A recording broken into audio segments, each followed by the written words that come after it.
Students, आज हम लोग क्लास 10th साइंस का चैप्टर 12 इलेक्ट्रिसिटी आगे कंटिन्यू करेंगे और आज हम पढ़ेंगे factors affecting resistance of a conductor, यानी कि किसी कंडक्टर के रेसिस्टेंस को कौन कौन से फैक्टर्स अफेक्ट करते हैं, ये आज हम जानेंगे। तो there are 3 factors which affect the resistance of a conductor. एक कंडक्टर के रेसिस्टेंस को अफेक्ट करने के लिए 3 फैक्टर्स होते हैं। First one is length of the conductor. पहला है कंडक्टर का लेंथ, यानी कि मान लीजिए मेरे हाथ में यह एक कंडक्टर है। इस कंडक्टर के रेसिस्टेंस को अफेक्ट करने के लिए सबसे पहला फैक्टर इस कंडक्टर का लेंथ ही है, इस कंडक्टर की लंबाई। वो कैसे? Resistance of a conductor is directly proportional to the length of the conductor.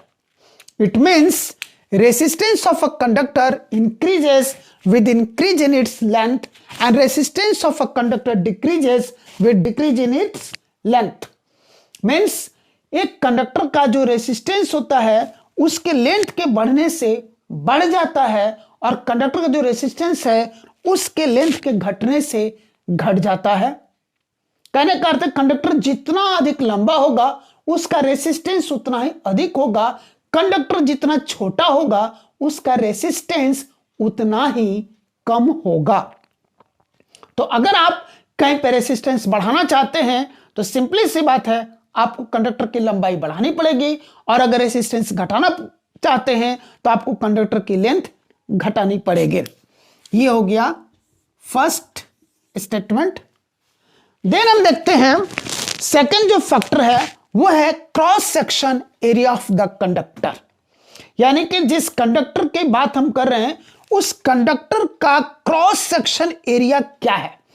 यहां आप देख रहे हैं, मान लीजिए मेरे हाथ में एक कंडक्टर है, यहां का ये जो आप एरिया देख रहे हैं यही कहलाता है क्रॉस सेक्शन एरिया। इस एंड पर देखें तो यह कर कंडक्टर है, तो यहां का ये जो एरिया बन रहा है यही क्रॉस सेक्शन एरिया होता है। तो कंडक्टर का जो क्रॉस सेक्शन एरिया होता है वह भी उसके रेसिस्टेंस को अफेक्ट करता है। मतलब R is directly proportional to 1/A, या फिर यूं कहें resistance of a conductor is inversely proportional to the area of cross section. Listen me once again, resistance of a conductor is inversely proportional to the cross section area of the conductor, या फिर हम यूं कह सकते हैं resistance of a conductor is directly proportional to 1/A। दोनों ही बातें same है। यहां पर R resistance of conductor and A है cross section area of the conductor. इसका अर्थ यह हुआ, ये हमारा सेकंड स्टेटमेंट हो गया, इसका अर्थ यह हुआ कि किसी भी कंडक्टर का क्रॉस सेक्शन एरिया जितना बढ़ेगा उसका रेसिस्टेंस उतना ही घटेगा, और किसी कंडक्टर का क्रॉस सेक्शन एरिया जितना घटेगा उसका रेसिस्टेंस उतना ही बढ़ेगा। Resistance of a conductor increases with decrease in its cross section area and resistance of a conductor decreases with increase in its cross section area. Okay, अब अगर हम इन दोनों स्टेटमेंट्स को कंबाइन करें, यहां पर स्टेटमेंट क्या था, R is directly proportional to L, और यहां था R is directly proportional to 1/A। अगर इन दोनों ही स्टेटमेंट्स को, स्टेटमेंट 1 और स्टेटमेंट 2 को अगर हम कंबाइन करें, यानी कि फ्रॉम फर्स्ट एंड सेकेंड, तो क्या हो जाएगा, R is directly proportional to L/A। ये दोनों मिला दिया तो R is directly proportional to L/A हो गया। This implies that R is equal to, अगर हम इस डायरेक्टली प्रोपोर्शनल के साइन को इक्वल टू में चेंज करेंगे तो यहां एक प्रोपोर्शनैलिटी कांस्टेंट आएगा। जब भी हम कहीं भी ये डायरेक्टली प्रोपोर्शनल के साइन को हटाते हैं और उसकी जगह इज इक्वल टू का साइन लाते हैं तो वहां पर एक प्रोपोर्शनैलिटी कांस्टेंट आता ही आता है। तो यहां भी एक प्रोपोर्शनलिटी कांस्टेंट आएगा और वो है रो। ये जो हमने साइन बनाया है इसको पढ़ते rho, RHO, rho into L upon A। It means R is equal to rho into L upon A। यह एक फॉर्मूला बन गया वेयर जहां रो क्या है, प्रोपोर्शनलिटी कांस्टेंट, प्रोपोर्शनलिटी कांस्टेंट। और इस प्रोपोर्शनलिटी कांस्टेंट को हम क्या कहते हैं, रेसिस्टिविटी, रेसिस्टिविटी।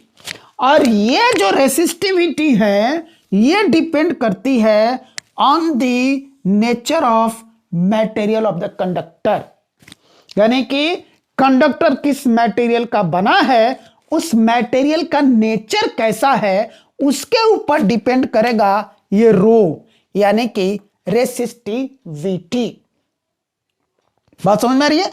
और इसी रेसिस्टिविटी पर ये रेसिस्टेंस डिपेंड हो गया। अब इस फॉर्मूले को हम आगे एक्सप्लोर करें तो हम ये देखते हैं कि R is directly proportional to rho. It means rho का वैल्यू बढ़ेगा तो रेसिस्टेंस भी बढ़ेगा, रो का वैल्यू घटेगा तो रेसिस्टेंस भी घटेगा, यानी कि ये रेसिस्टिविटी और रेसिस्टेंस दोनों डायरेक्टली प्रोपोर्शनल होगा। Resistance increase with increase in resistivity and resistance decreases with decrease in resistivity. ये दोनों डायरेक्टली प्रोपोर्शनल हो गए, बढ़ेंगे तो दोनों, घटेंगे तो दोनों। और लेंथ के ऊपर हमने यहीं पर पढ़ा था R is directly proportional to L, यानी कि resistance increases with increase in length and resistance decreases with decrease in length. And यहां क्या पढ़ा, resistance is inversely proportional to the cross section area. It means resistance increases with the decrease in cross section area and resistance decreases with increase in cross section area. तो आगे ने तीनों factors, length of conductor, cross section area of the conductor and resistivity which depends upon the nature of material of the conductor। तो इस तरह से किसी conductor का जो रेसिस्टेंस है इन 3 फैक्टर्स पर डिपेंड करता है। इस फॉर्मूले में R जो है रेसिस्टेंस ऑफ कंडक्टर है, ये इसको हम पढ़ते हैं साइन को रो RHO, ये है रेसिस्टिविटी, है ना।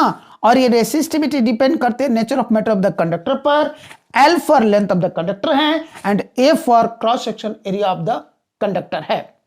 यहां पर आपको रेसिस्टेंस का ऐसा यूनिट पहले से मालूम है, वो है ओम, जिसका सिंबल ऐसा होता है। लेंथ का ऐसा यूनिट आपको पहले से मालूम होगा, वो होता है मीटर। और एरिया का ऐसा यूनिट होता है मीटर स्क्वायर या फिर स्क्वायर मीटर। इसका नहीं मालूम है, रेसिस्टिविटी आपके लिए न्यू टर्म है। रेसिस्टिविटी का ऐसा यूनिट होता है ओम मीटर। ये रहा ओम मीटर। तो आज की क्लास हम यहीं पर टर्मिनेट करते हैं। नेक्स्ट क्लास में हम आगे की टॉपिक